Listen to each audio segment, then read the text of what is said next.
बख्शिश पे आता है जब उम्मत के गुनाहों को तोहफे में गुनहगारों को रमज़ान देता है। डीडी उर्दू की खास पेशकशान रमज़ान में आप सबका खैर मकदम है। मैं हूँ शाजिया। अल्लाह अल्लाह अल्लाह अल्लाह। माह रमज़ान का 14वां रोज़ा है। रमज़ानुल मुबारक के इस दिन जदील मिस्र के बानी और हकीम मोहम्मद अली पाशा का इंतकाल हुआ और इसी रमज़ान को मुंतखब हदीसों की किताब रियाजुस सालिहीन मुकम्मल हुई। हमारी इस खास पेशकश में हमारे साथ मौजूद हैं बहुत सारे मेहमान। हम उनसे भी बात करेंगे, लेकिन प्रोग्राम का आगाज़ तिलावत कुरान के साथ। अऊज़ु बिल्लाहि मिनश शैतानिर रजीम।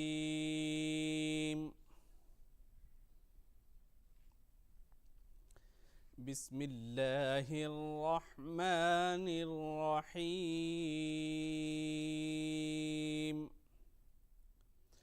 वक़ालू लौ कुन्ना नस्मअु औ नअक़िलु मा कुन्ना फ़ी अस्हाबिस सईर।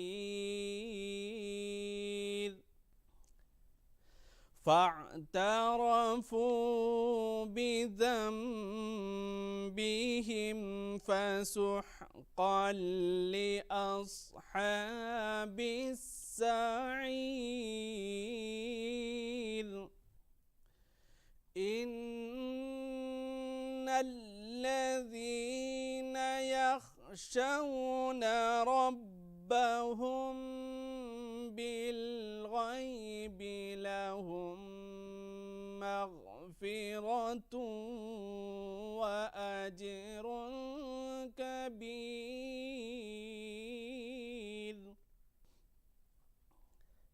वअसिर्रू क़ौलकुम औ इजहरू बिही इन्नहु अलीमुम बिज़ातिस सुदूर।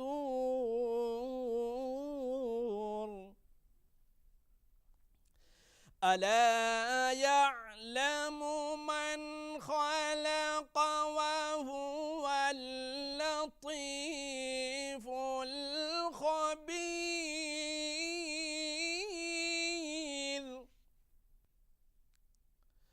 हुवल्लज़ी जअल लकुमुल अर्ज़ ज़लूलन फम्शू फ़ी मनाकिबिहा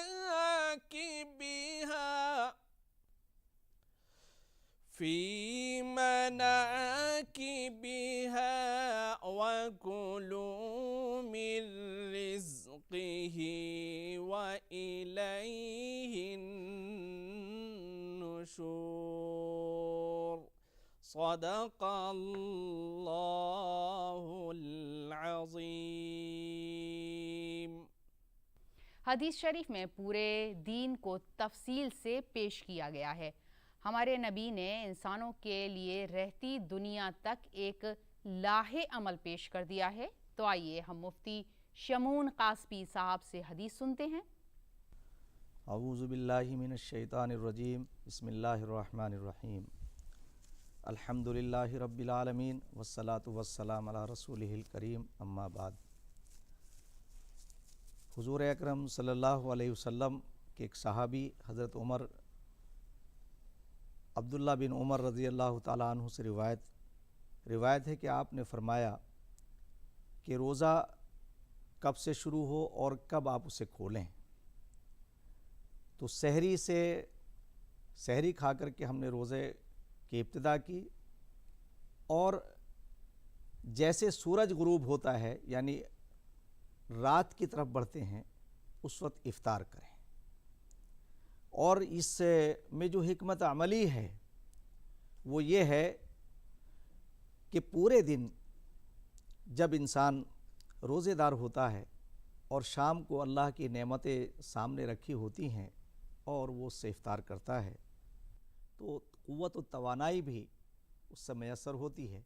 तो उसके बारे में भी आया है कि हुजूर पाक सल्लल्लाहु अलैहि वसल्लम ने अपने ज़माने के अंदर कभी खजूर का इस्तेमाल किया है, और जो चीज़ें मयस्सर आई हैं उन सारी चीज़ों को दस्तरखान पर, और कभी ऐसा भी हुआ है कि आपने खाली पानी से रोज़ा इफ्तार किया है। तो इसलिए रोज़ेदार के लिए इससे बड़ी खुशी का वक्त कोई नहीं होता जब वो इफ्तार के वक्त बैठता है और अल्लाह की नेमतें उसके सामने होती हैं।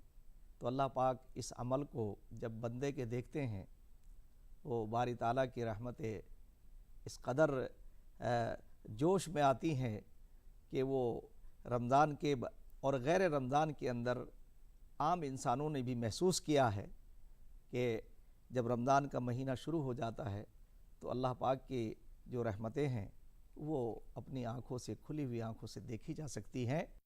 पीपी श्रीवास्तव रिंद सागरी साहब भी हमारी मुश्तरका कल्चर की शनाख्त हैं। उनको मज़हब इस्लाम से बहुत ज़्यादा अक़ीदत है। उन्होंने अपनी शायरी में अक़ीदत के रंग बहुत उम्दा अंदाज में पेश किए हैं। तो आइए उन्हीं की ज़ुबानी सुनते हैं कुछ बातें। मैं रहने वाला तो उत्तर प्रदेश का हूँ, लेकिन सर्विस कमीशन के इम्तहान हुआ था। पहला इम्तहान था सर्विस कमीशन बॉम्बे में था, उसमें मैं अपीयर हुआ था। ये बात 1952 की है, यानी आज से 70-75 साल पहले की। राजस्थान में कोई मेरा था नहीं। लोगों ने कहा भाई वहाँ आस्थाना है, दरगाह शरीफ है, बड़ी मुतबर्रिक पाक जगह है, आप बड़े खुशकिस्मत आदमी हैं कि आपका पोस्टिंग वहाँ हो गया। तो मैं वहाँ गया। जाने के बाद पहले 6-8 महीने तो इधर उधर लोगों से मिलने जुलने में लग गए, सेटल होने में लग गए। उसके बाद शेर कहता हुआ गया था यहाँ से। शेर कहता क्या, गढ़ता हुआ गया था। उस वक़्त इब्तदाई ज़माना था, बिल्कुल नौजवान थे। पोस्टिंग हो गया भाई। अब एक साहब थे वहाँ, खलील साहब, वो मुझे ले गए वहाँ आस्थाने पर। मैं देखकर भाई बहुत ज़्यादा इम्प्रेस हो गया, और एक मेरे ऊपर एक अजब सी कैफियत तारी हो गई। अब मैंने वहाँ कई चक्कर लगाए अकेले, और दरगाह शरीफ में, मज़ार शरीफ के सामने बैठकर बहुत कुछ सोचा कि देखो भाई मेरा यहाँ कोई नहीं है, मैं अकेला आया हूँ। तो एक शेर हुआ, जब है ये रिंद गुलामे में तुम्हारे ख्वाजा, जब है ये रिंद गुलामों में तुम्हारे ये ख्वाजा, तुम ही बतलाओ किसे जाके पुकारे ख्वाजा, तुम ही बतलाओ किसे जाके पुकारे ख्वाजा। बड़ी तक़वियत मिली, बहुत तक़वियत मिली। अब मुझे चस्का लग गया। जब वक्त मिलता था तो मैं दरगाह शरीफ में आके बैठ जाता था, क्योंकि और कोई काम था नहीं, कोई मिलने जुलने वाला नहीं, कोई दोस्त नहीं, कोई यार नहीं। वहाँ की रौनकें, वहाँ का रूहानी फ़िज़ा वहाँ की। रमज़ान के बारे में कोई ऐसी बात जो आप हम सबसे शेयर करना चाहें? माह रमज़ान हमें सिखाता है सेल्फ़ कंट्रोल, सेल्फ़ डिसिप्लिन के बारे में, या फिर हमें दूर रखने की कोशिश करता है ग्रीड और वैनिटी से। और भी बहुत सारी बातें हैं जो आप भी बहुत अच्छे से जानती होंगी। तो इसका मतलब है कि इस समय या इस मुक़द्दस महीने में अल्लाह पाक खुद अपना हम पे एक नज़र बनाए रखे हैं और हमारा हाथ पकड़े हैं। बट अब हम पे है कि हम वो हाथ हमेशा के लिए पकड़ें या फिर एक महीने के बाद छोड़ दें। तो जो तो हम पकड़ के रखें हमेशा, तो इसका मतलब कि हमारा जो जीवन है या फिर हमारी जो ज़िंदगी है वो हमेशा के लिए बेइंतहा ही खुशहाल हो जाए। क्योंकि ये जो फास्टिंग है एक सनराइज से सनसेट तक, इसमें आपके पास बहुत सारी चुनौतियां हैं, चैलेंजेस हैं कि आप शायद खाना चाहें, शायद कुछ ऐसी आपके दिमाग में ख्याल आए, लेकिन आप अपने आप को सेल्फ कंट्रोल्ड और डिसिप्लिन वे में चलते हैं, रख के चलते हैं। तो इसी तरह ईश्वर ने हमें इस कायनात से जब रूबरू कराया तो उन्होंने हमें ये बोला कि ये नेचर जो है it's a cosmic one universe. Cosmic one universe का मतलब कि हम सब इस कायनात के एक चुनिंदा ज़र्रे हैं। आप एक ज़र्रा हैं, मैं एक ज़र्रा हूँ। ऐसे अगर हम सब लोग अपने आप को एक एक ज़र्रा समझे तो हम सबको मिला के एक कॉस्मोस बना है, एक यूनिवर्स बना है, जिससे हम ये एनर्जी ड्रॉ करते हैं। जो एनर्जी हमारी सस्टेनेंस के लिए, हमें जीने के लिए, राहें हमारी मुख्तलिफ हो सकती हैं, लेकिन है तो एक ही universal energy.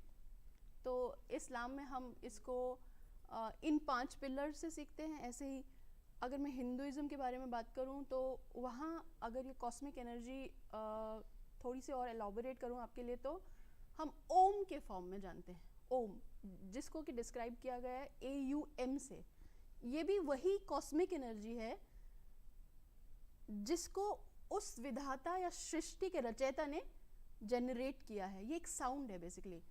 Om is a cosmic energy in the form of sound from where we generate the energy to sustain ourselves by taking the energy from Om only, so thereby surviving with a positivity to spread it in and around.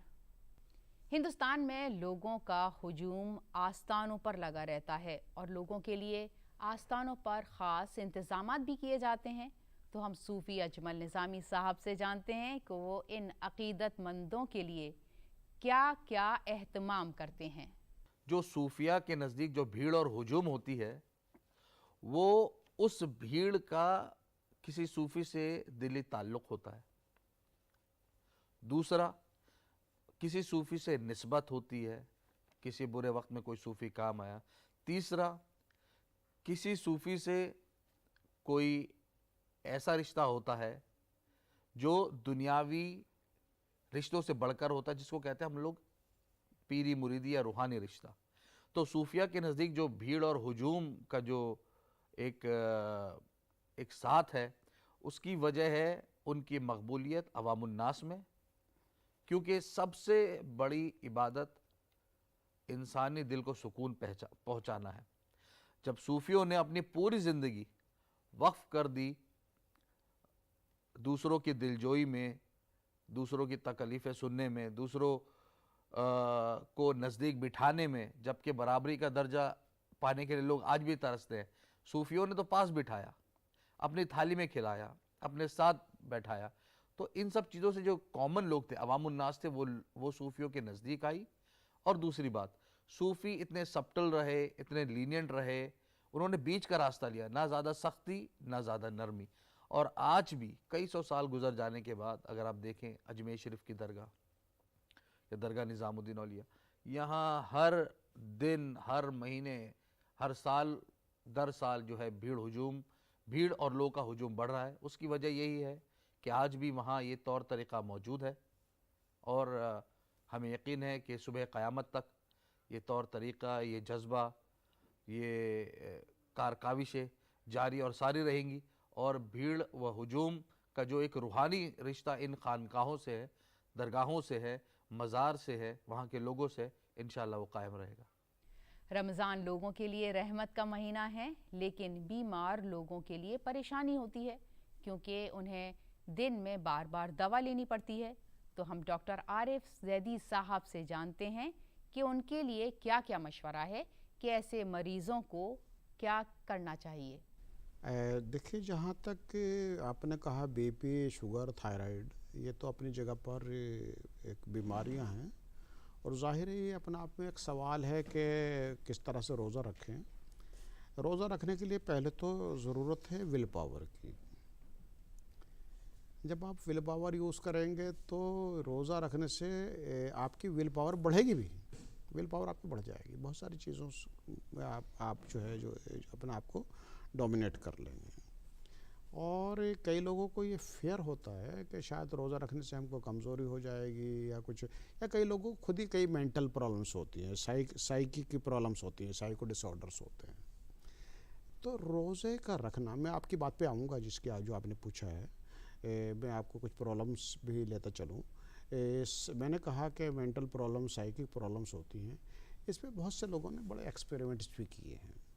मैं आपको एक experiment का हवाला देता हूँ, हालांकि वो नया नहीं, बहुत पुराना है, 72 का एक्सपेरिमेंट है जो रशिया में किया है डॉक्टर वोरोस्कोलिन ने, और उन्होंने 7000 केसेस साइकिक डिसऑर्डर के जो है उन्होंने ट्रीट किए, और जिस पे एक्सपेरिमेंट किया गया 7000 केसेस के ऊपर, और उन्होंने पाया कि फास्टिंग कराने से विल पावर बढ़ती है लोगों की, जिसका मैंने अभी जिक्र शुरू में किया था।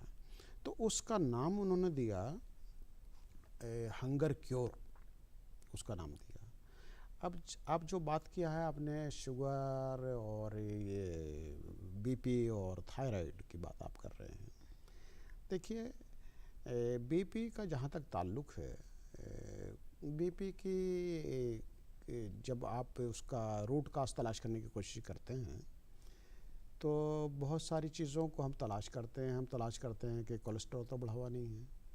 एक कंडीशन होती है जिसको कहते हैं एथेरोस्क्लेरोसिस, खून की नालियों के अंदर चिकनाई जम जाती है, जिसको एथेरोस्क्लेरोसिस कहते हैं, खून की नालियाँ पतली हो जाती हैं कहिए, तो प्रेशर बढ़ जाता है। पतली नाली से कोई चीज़ गुजरेगी तो ज़्यादा प्रेशर होगा, और फ्लेक्सिबल नाली से गुजरेगी तो प्रेशर कम होगा।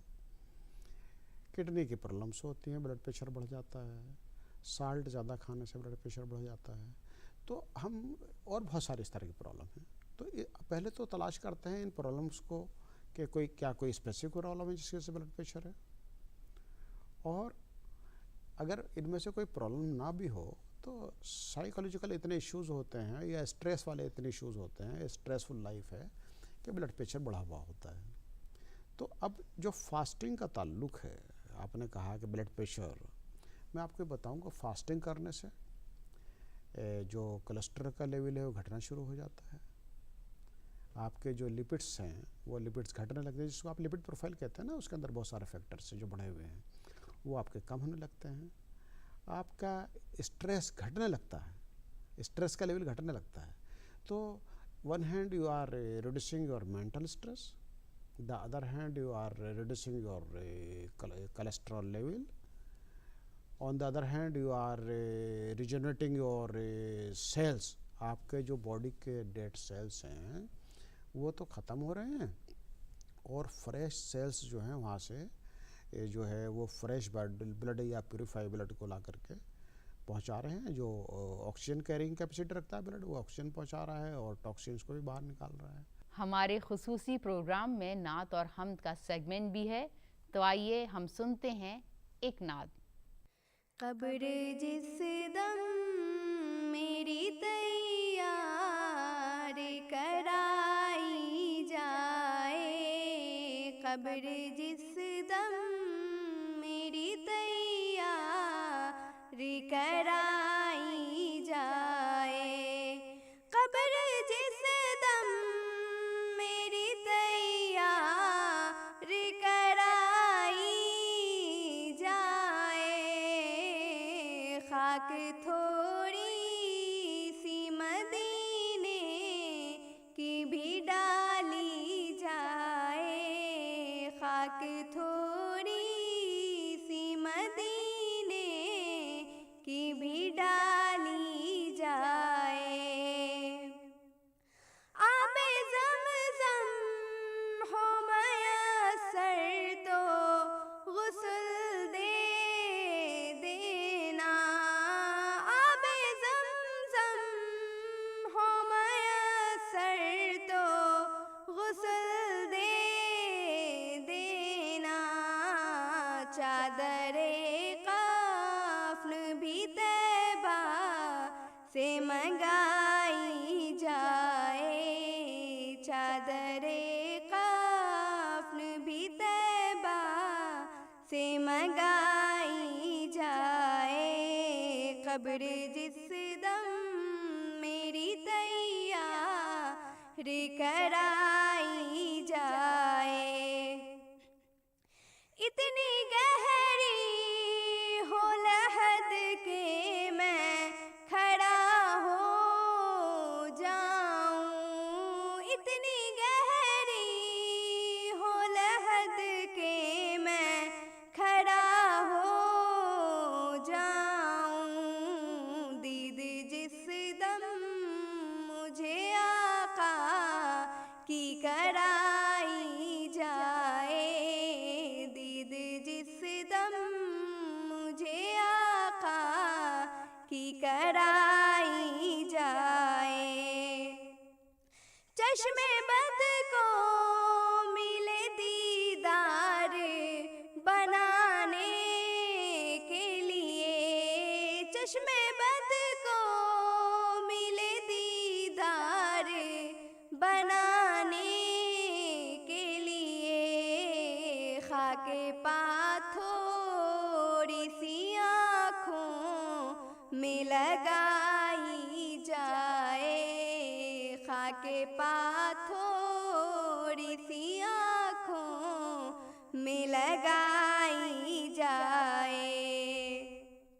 जब जनाजे को मेरे लेके चले मेरे रकीब, जब जनाजे को मेरे लेके चले मेरे रकीब, नाते सरकार मुझे वहाँ भी सुनाई जाए, नाते सरकार मुझे वहाँ भी सुनाई जाए। कब्र जिस दम मेरी तैयारी कराई जाए, कब्र जिस दम मेरी तैयारी कराई जाए। हमको कांटा भी चुभे दर्द उन्हें होता है, हमको कांटा भी चुभे दर्द उन्हें होता है।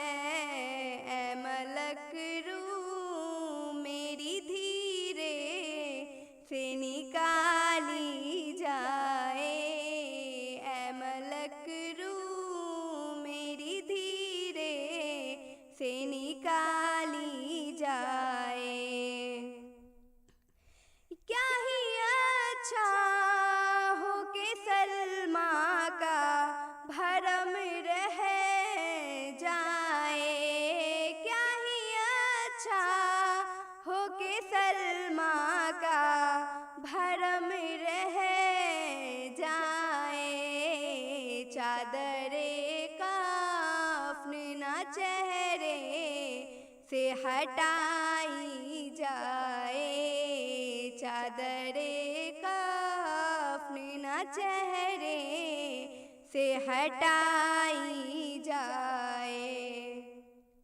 नक्शे नालैन नबी सर पे मेरे रख देना, नक्शे नालैन नबी सर पे मेरे रख देना। यही सूरत है कि सूरत ये दिखाई जाए, यही सूरत है कि सूरत ये दिखाई जाए। कब्र जिस दम मेरी तैयारी कराई जाए, कब्र जिस दम मेरी तैयारी कराई जाए।